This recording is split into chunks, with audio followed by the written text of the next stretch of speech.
Welcome back. Telangana budget తుది మెరుగులు దిద్దుకుంటోంది. రేపు ఉదయం 11:30 గంటలకి ఆర్థిక మంత్రి ఈటెల అసెంబ్లీలో బడ్జెట్ ప్రవేశపెట్టనున్నారు. కేంద్రం సూచనలతో ఈసారి ప్రణాళికేతర వ్యయం స్థానంలో క్యాపిటల్ రెవెన్యూ వ్యయం పేరుతో నిధుల కేటాయింపులు జరపనున్నారు.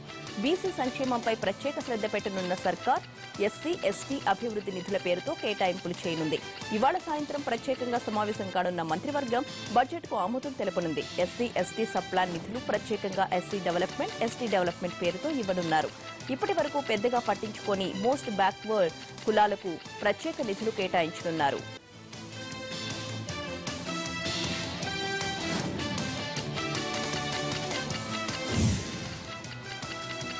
జులై నుంచి జీఎస్టీ అమల్లోకి వస్తుండటం, మరోవైపు డీమానిటైజేషన్ తర్వాత ప్రవేశపెడుతున్న తెలంగాణ రాష్ట్ర తొలి బడ్జెట్ కూడా కావడంతో కేటాయింపులపై ఉత్కంఠ నెలకొంది. 14% వృద్ధి రేటు కన్నా తక్కువగా ఉన్న రాష్ట్రాలకు కేంద్రం నష్టపరిహారం ఇవ్వనుంది.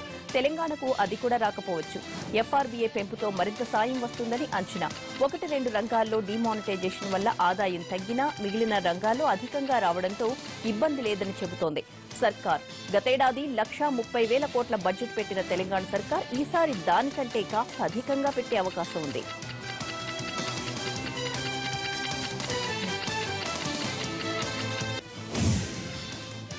పశ్చిమ గోదావరి జిల్లా పెదపాడు వట్లూరులో వెమ్ ఏరో సిటీకి శంకుస్థాపన చేశారు సీఎం చంద్రబాబు. అనంతరం ప్రసంగించిన ఆయన, చింతలపూడి పూర్తయితే జిల్లాకు, పోలవరం పూర్తయితే రాష్ట్రంలోనే కరువు ఉండదన్నారు బాబు. ప్రపంచంలోని టాప్ 5 రాజధానుల్లో అమరావతి ఒకటిగా ఉంటుందని, ఉద్యోగాలకు యువత ఇతర ప్రాంతాలకు వెళ్లకుండా పరిశ్రమలు ఏర్పాటు చేస్తామని అన్నారు. ఆక్వా ఫుడ్ పార్క్ ఏర్పాటు చాలా అవసరమని, అయితే దీనిపై కొందరు కావాలని గందరగోళం సృష్టిస్తున్నారని అన్నారు. పరిశ్రమలను అడ్డుకునే ప్రయత్నం రాజకీయ పార్టీలు మానుకోవాలన్నారు.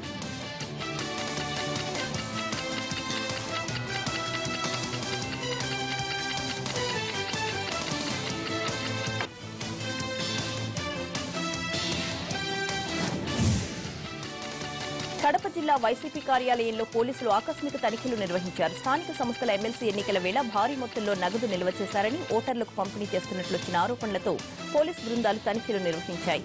ఉన్నతాధికారుల ఆదేశాల మేరకు కార్యాలయంలోని అన్ని గదుల్లో పూర్తిగా పరిశీలించారు పోలీసులు.